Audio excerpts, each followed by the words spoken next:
আসসালামু আলাইকুম dear viewers, আজকে আপনাদের সামনে একটি নতুন লেসন নিয়ে হাজির হলাম। আরেকটি নতুন লেসন নিয়ে হাজির হলাম যা অত্যন্ত গুরুত্বপূর্ণ হতে যাচ্ছে। তো চলুন দেরি না করে শুরু করা যাক লেসনটি।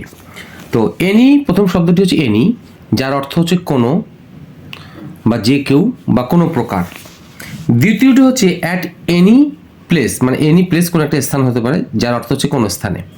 অ্যাট এনি আদার টাইম হচ্ছে অন্য কোনো সময়। তো এগুলো ব্যবহার করে কিভাবে আমরা বাক্য রচনা করতে পারি তা জেনে নিই। বোতলে কোনো দুধ নেই, কোনো দুধ নেই, তাহলে কি হবে? There is not any milk in the bottle. তাহলে এনি মিল্ক আমরা আনকাউন্টেবল নাউনের সাথে ব্যবহার করতে পারি। আচ্ছা, আজ আমি কোনো বার্গার খাইনি, তাহলে কি হবে? খাইনি। আই ডিড নট হ্যাভ, এখানে হ্যাভ মানে কিন্তু খাওয়া, এই হ্যাভ মানে হচ্ছে এই খাওয়ার অর্থ হচ্ছে হ্যাভ। এনি বার্গার টুডে, আশা করি বুঝতে পেরেছি এনি দিয়ে। এখন 3 নম্বর এক্সাম্পলটাতে আমরা আসি। কোনো ছাতা ছাড়া এই প্রখর রোদে আমরা আমাদের বাইরে যাওয়া উচিত নয়। তাহলে উচিত নয় ইংরেজি হচ্ছে শুড নট। তাহলে শুড নটের পর আমরা সবসময় ভার্ব ওয়ান বসাবো। তাহলে কি হচ্ছে? We should not go outside, মানে বাইরে যাওয়া উচিত নয়। এই বাইরে ইংরেজি হচ্ছে আউটসাইড। কোথায়? এই প্রখর রোদে, in the baking sun, without umbrellas, ছাতা ছাড়া, উইথাউট আমব্রেলাস, প্রখর রোদে আমাদের বাইরে যাওয়া উচিত নয়। এখন প্রশ্ন হচ্ছে, এই প্রখর রোদের ইংরেজি শুধু একটাই না।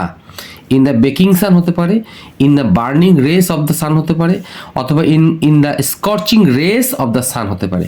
আমরা হয় এটা ইউজ করব, হয় এটা ইউজ করব, আর না হলে আমরা এটা ইউজ করব। এই প্রখর রোদের ইংরেজি আমরা 3টে শব্দ খুব ভালো করে মনে রাখবো। ইংরেজিতে কারোর সাথে যদি কথা বলতে হয় বা ইংরেজিতে কোনো মনের ভাব প্রকাশ করতে হয় কোনো স্থানে বা কারোর সাথে, তাহলে আমরা এই শব্দটা ব্যবহার করবো। এই শব্দগুলো যে কোনো একটি ব্যবহার করলে চলবে আমাদের। এখন আসি 4 নম্বর এক্সাম্পল। যে কোনো বিস্কুট খাও, হ্যাভ এনি বিস্কিট, যে কোনো বিস্কুট খাও। 5 নম্বর এক্সাম্পলটা আসি। তুমি যে কোনো একটি চকলেট দিতে পারো যে তুমি খেতে পছন্দ করো না, মানে যেটা তুমি খেতে পছন্দ করো না। তুমি যে কোনো একটি চকলেট দিতে পারো যেটা তুমি খেতে পছন্দ করো না, মানে আমাকে দিতে পারো। You can give me any chocolates, মানে এখানে প্লুরাল নাউন দিলে হবে, সিঙ্গুলার নাউন দিলেও হবে। You can give me any chocolates, মানে চকলেটগুলো, অনেকগুলো চকলেটের মধ্যে তুমি আমাকে যে কোনো একটা দিতে পারো যেটা, এই যেটা এনেছি যেটা তুমি খেতে পছন্দ করো। আমরা you do not like to have, এই হ্যাভ মানে খাওয়া বা টেক মানে খাওয়া। হয় আমরা এটা ইউজ করবো, না এটা ইউজ করবো। আশা করি বুঝতে পেরেছি। 5 নম্বর এক্সাম্পলটা হচ্ছে, যে কেউ এই খেলায় অংশগ্রহণ করতে পারবে। এনি ওয়ান অথবা এনিবডি। ক্যান আমরা হয় এটা দিব, নাহলে এটা দিব। ক্যান পার্টিসিপেট ইন মানে হচ্ছে অংশগ্রহণ করা, পার্টিসিপেট ইন অথবা টেক পার্ট ইন। হয় আমরা এটা ইউজ করবো, না হলে আমরা এটা ইউজ করবো। ইন দ্য গেম, যে কোনো খেলায় তারা অংশগ্রহণ করতে পারবে, যে কেউ এই খেলায় অংশগ্রহণ করতে পারবে। তাহলে বুঝতে পেরেছি।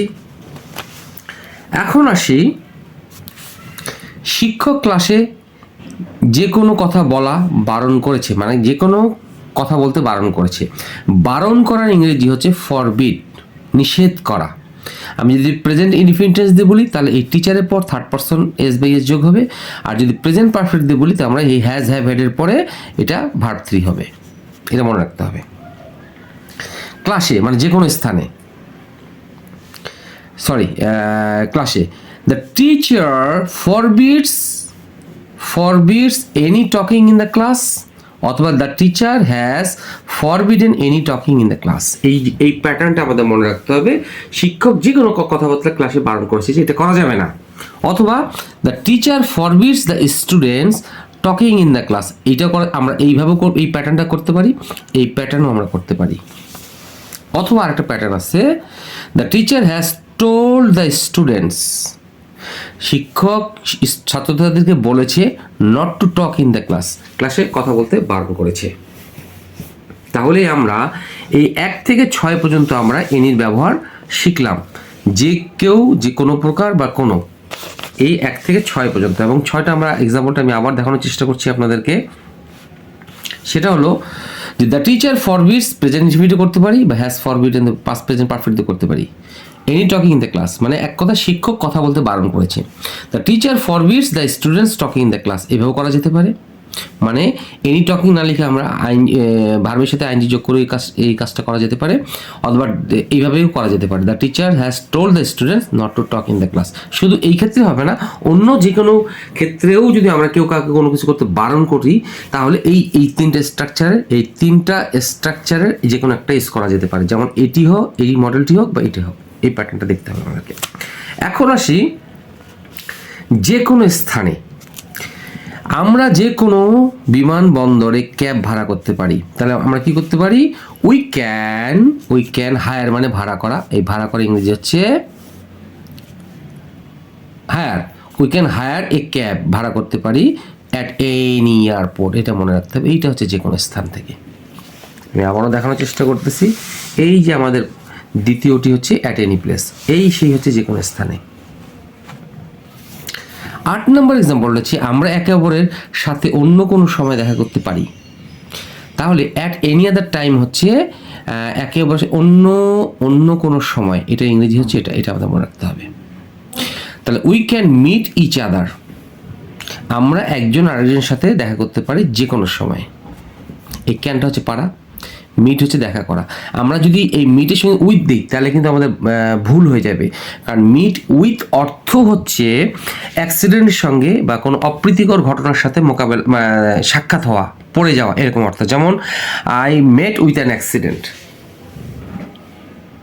তার বুঝতে হবে আমি দুর্ঘটনার কবলে পড়েছিলাম তখন এটা। আর এই মিটের সঙ্গে উইথ হচ্ছে ব্যক্তির সাথে সম্পর্ক থাকা, এটা আমাদের মনে রাখতে হবে। এই মিট অর্থ হচ্ছে ব্যক্তির সাথে সাক্ষাৎ করা মানে দেখা করা, আর এই মেট উইথ অর্থ হচ্ছে দুর্ঘটনার কবলে পড়া। এই মেট উইথের পরে অবশ্যই কি থাকতে পারে? অ্যাক্সিডেন্ট। তাহলে বুঝতে হবে আমাদেরকে যে দুর্ঘটনার কবলে আমরা পড়েছিলাম। তো এই মিট আর এই মিট উইথের মধ্যে পার্থক্য হচ্ছে এটা। তো আশা করি আপনাদের লেসনটি ভালো লেগে থাকবে। ভালো লেগে থাকলে অবশ্যই লাইক, শেয়ার, কমেন্টস করবেন বেশি করে, যাতে করে আপনাদের মাধ্যমে শেয়ার করবেন বেশি করে, যাতে করে আপনাদের মাধ্যমে এই লেসনটি দ্রুত অন্যদের কাছে পৌঁছায়। তো আমি আবার একটু উপর থেকে নিচে দেখানোর চেষ্টা করছি। লেসনটি অত্যন্ত গুরুত্বপূর্ণ এবং এই এনি শব্দটি ব্যবহার করে আপনারা এই ধরনের অসংখ্য বাক্য নিজে নিজে তৈরি করতে পারবেন। আপনাদের তৈরি করার ক্ষেত্রে যদি আপনাদের কোনো সমস্যা হয়ে থাকে তা অবশ্যই আমাকে লিখে কমেন্ট বক্সে জানানোর চেষ্টা করবেন। আমি দ্রুত আপনাদেরকে সমাধান দেওয়ার চেষ্টা করব। সেই প্রত্যাশায় ভালো থাকবেন, সুস্থ থাকবেন। আসসালামু আলাইকুম।